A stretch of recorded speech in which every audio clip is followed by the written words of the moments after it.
Meron po tayong 10 everyday habits na ginagawa natin. Simple lang to na gawain natin pero hindi natin alam. Nakakasama pala sa atin at may mga instance pwede ito makamatay pag hindi tayo maingat. Okay? 1 to 10. Number 1. Makapal ang wallet dito sa may puwetan. Diba? Marami yan, lalo sa lalaki. Ako, nagpalit na ako ng wallet. Wallet ko manipis na at dito na sa harap. May tinatawag po na fat wallet syndrome. Pag makapal yung wallet mo at ang upuan mo matigas, okay? O ito, pwede niya maipit ang piriformis mo. May isang muscle dito, pag naipit yung piriformis, maiipit yung sciatic nerve. Pag naipit yung sciatic nerve, mapapansin mo, uy, manhid na tong hita ko, manhid na tong binti ko. So, pwede ka mamanhid dito at pwede maipit yung nerve, okay? Hindi naman to talaga delikado, pero masakit yan. Masakit siya. Tsaka tatabingi din yung upo mo, lalo na pag matigas ang upuan. Kaya maganda nga, kung uupo kayo, mas maganda may kutsyon para hindi maipit ang sciatic nerve. Para maalis itong pagmamanhid sa paa, knee to chest, ganito ginagawa, para ma-stretch. Merong piriformis stretch, parang D4 siya. Pakita mo, Doc Lisa. Merong hamstring stretch, parang nakaupo. Pwede rin itong straight leg, pataas. Pwede may katulong ka o meron kang tuwalya na hinihila. So ito yung para maluwagan itong piriformis syndrome ang tawag niyan. So, wag na tayo maglalagay ng wallet. Number 4, mahilig matulog sa kamay. Ako yan. Minsan nakakalimutan natin. Pag iniipit mo ang kamay, may ipit din yung nerve.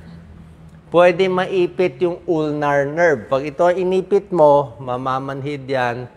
Dito sa baba ng braso, pati unang dalawang daliri. Yan, mamamanhid yan. Ulnar nerve na naiipit. Pag naipit mo naman itong wrist mo lang, median nerve carpal tunnel yan. Mamamanhid yung buong kamay mo. Diba? So, hindi maganda, delikado yan. Lalo na yung nakainom, nalasing, naipit yung kamay, pwede mamatay itong nerve na to. Number 3, naiiwasan, laging naka-cross legs. Diba? Laging nakaupo, naka-cross legs. Sabi mo, cross legs lang, mas sexy. Ano problema? Pag laging naka-cross legs, tingnan mo, tumatabingi yung pelvis. Sasakit ang likod, tatabingi yung pelvis. Mamamali yung pressure, okay? Sasakit yung likod, pwede yan. Tumatabingi, pwede magka-scoliosis. Isa pang problema, laging naka-cross legs, pwede ka mag-varicose. Ito yung deadly, medyo deadly to. Deep venous thrombosis. Pag lagi naipit yung paa mo, magbubuo ang dugo dito sa paa, aakyat sa vein, magbabara sa lungs, yon deadly yon. Pwede makamatay yon. Kaya ingat. Dapat sandali lang yung upo, lakad-lakad, galaw-galaw para hindi magbuo yung dugo sa paa. So, wag masyadong magko-cross legs. Number 4, ito na yung deadly. Ito, pwede makamatay ito. Pag naiipit yung leeg na hindi natin alam. Okay? Parang yung sobra sikip na necktie sa mga lalaki. Yung gusto nila, sobra sikip. Ipit na ipit. Ang problema dyan, pag tumatanda tayo, nagkakaroon ng bara itong carotid artery. Kasi tumatanda, may cholesterol, may taba, smoking, diabetes, high blood, yan, lumiliit yung daanan. Kaya yung mga taong may edad na, actually, hindi na nga pwede masyado masikip. Ako, niluluwagan ko lagi. Pag masikip yan, umikot kang pa ganito, pwede kang mag-collapse. Isa pa, delikado ito, beauty parlor stroke syndrome. Beauty parlor stroke syndrome. Kaya ako, hindi ako nagpapashampoo sa pag nagpapagupit ako. Kasi minsan, itong pang-shampoo mo, sobrang hyperextend yung ulo. Delikado po yun. Yan, dapat diretso lang yung ulo mo. Diretso lang. Pag masyado mo tinaas, pwedeng mapunit itong mga vertebral artery, yung artery sa likod. Pwede siya mapunit. Isa pa, minsan may nagmamasahe sa leeg. Pag minamasahe yung leg, minsan iniikot-ikot din. Pwede rin mapunit yan. So, ingat po tayo dito. Ito kasi deadly eh. Pag naipit yan, parang sinakal ka, hindi ka mawawala ng malay. Ayan carotid artery dissection. Yan ang mga galaw na hindi maganda, yung sobrang taas. Kaya nga, kung titingin kayo sa taas, huwag sobra tingala. Hanggang ganyan lang. Huwag yung sobrang tingala na i-stretch siya. Okay? Pag baka ma-stretch, mapunit, naiipit Parang ito, masyado inikot, naipit yung vertebral artery, na-stroke. May nangyari na yan. Dito sa Pilipinas, common yan nangyayari. Sabi ng mga kapwa ko, neurologist. Isa pa, yung beauty parlor stroke syndrome. Ito, sinabi ko sa inyo. Pag hinihiga masyado hiniga siya. Minsan kasi hindi maganda yung pang shampoo, di ba? Or hindi sanay yung mga hairdresser. Pag tiningala mo masyado, pwede mapunit. Ayan, napunit yung artery niya. So, mag-iingat po. Ito number 4, delikado. Number 5, mahilig sa sobrang sikip na maong. Yan sobrang sikip, sexy. Diba? Ang problema, pag sobrang sikip, pwede mo maipit yung blood supply ng buong paa. Kahit dito ang sikip po. May nangyari na yan, I think sa Australia to ang sikip ng suot niya, nagtrabaho siya sa bahay, nakasquat siya So masikip na, nag-squat pa siya, naipit siya. After 1 hour, alam niyo ano nangyari? Hindi na siya makalakad. Hindi siya makalakad, gumagapang siya sa gitna ng kalye. Mabuti nakita siya ng mga ibang kotse doon, nadala siya sa ospital. Naoperahan pa yung pasyente. Naipit, namatay yung ibang parts ng muscle niya dito. Na-hospital siya. I think 3 to 4 days. Kasi pag inipit mo, mamamaga, pinunit pa nga to, ginunting na yung maong Kasi nga naipit na maga. So, hindi pwede yung sobra sikip. May ipit yan. Tight jeans victim. Number 6, ito hindi naman to deadly, pero lagi tayo naka-cellphone, di ba? Forward head.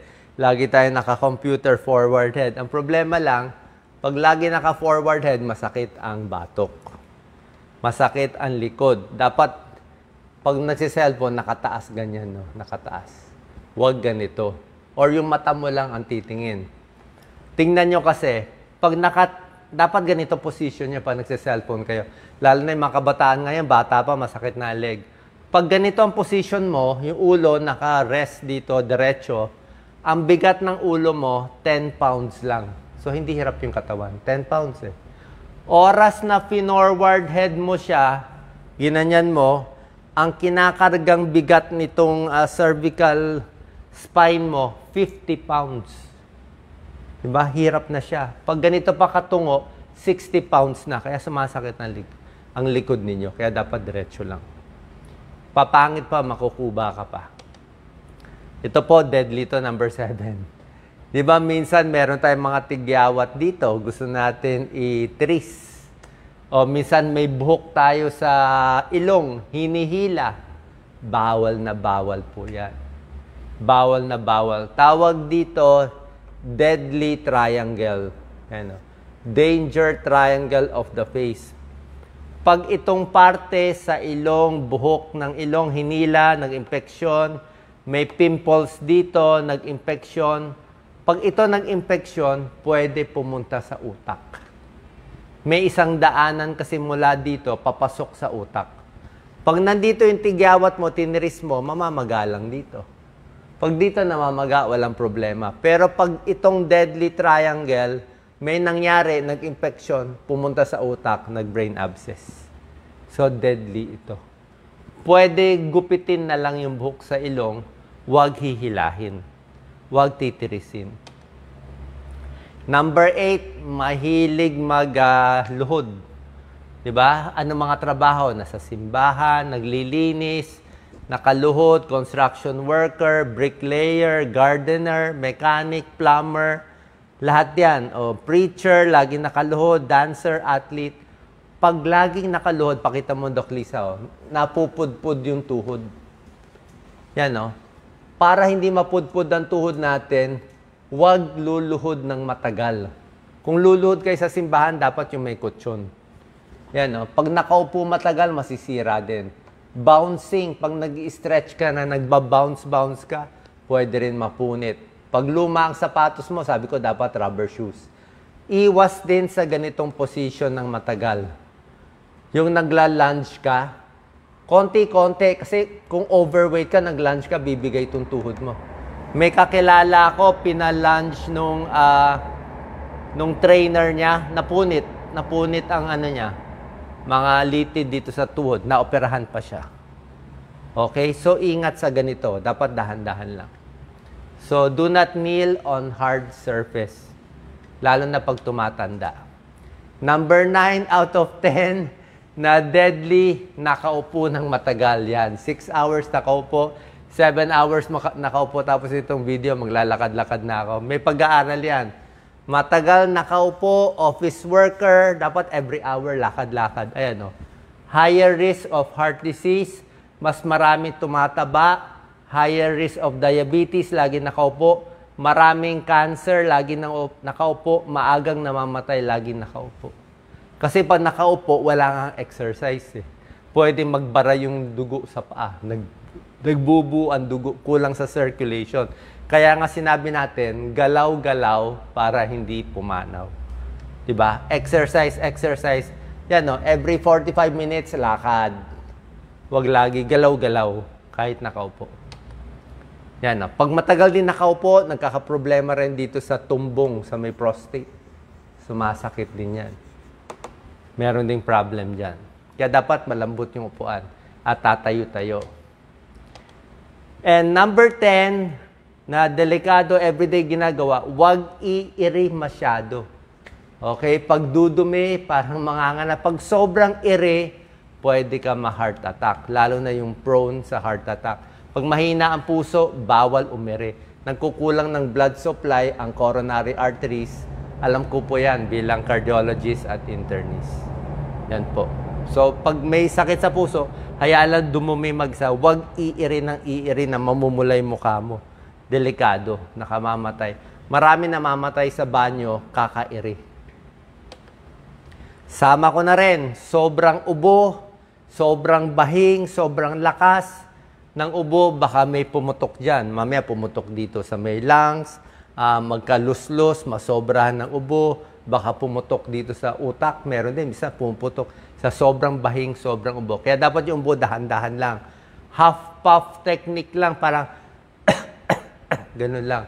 Huwag yung na sobra lakas. Dapat dahan-dahan lang. Lalo na pag may edad tayo, marupok na yung mga ugat natin sa ulo at sa katawan. So, sana po nakatulong tong 10 things na dapat ingatan, lalo na dito sa leeg. Mag-iingat po tayo dito. God bless po. Share po natin.